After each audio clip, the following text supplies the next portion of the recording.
depuis que le président Soglo a lancé Ouida 92, après, presque rien ne suivait. Et qu'on pourrait se dire, mais c'est fini, Ouida 92. Mais il y avait une idée derrière, il y avait une intention au niveau du président Soglo quand il avait lancé ça. Aujourd'hui, depuis l'année dernière, ça a pris une nouvelle tournure. Et ça accompagne la politique que développe le régime en place, c'est-à-dire le développement de l'aspect culturel, mais surtout le développement de notre tourisme. Pour cette édition-ci, je voudrais d'abord féliciter les techniciens. N'importe où vous étiez sur la planète, vous pouviez suivre les événements en direct. Je pense que c'est une prouesse. La technologie n'est pas tellement avancée que si c'est en d'autres pays, les pays développés, on serait déjà en train de nous donner les retombées économiques de cet événement. Mais certainement qu'on aura un jour qu'on pourra nous présenter ça. Donc ça là aussi c'est une réussite. La réussite aussi par rapport à rassembler tout le monde, rassembler tous les aspects culturels de notre pays, du nord au sud, ça aussi c'est une réussite. Vaudou de 2025 a été victime de son succès débordant. Il y a beaucoup de véhicules. Un mouvement de foule terrible. Je pense qu'on a sous-estimé ce mouvement de foule, si bien qu'il s'est posé un problème de garage. Et enfin, l'incivisme de la population qui n'ont pas la patience de suivre les instructions.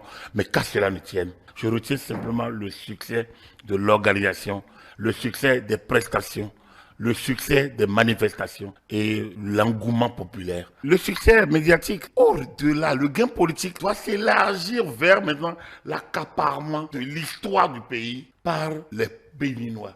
L'adversité politique créée par la concurrence démocratique et la lutte pour la conquête du pouvoir nous empêche de nous retrouver autour de ce qui nous unit.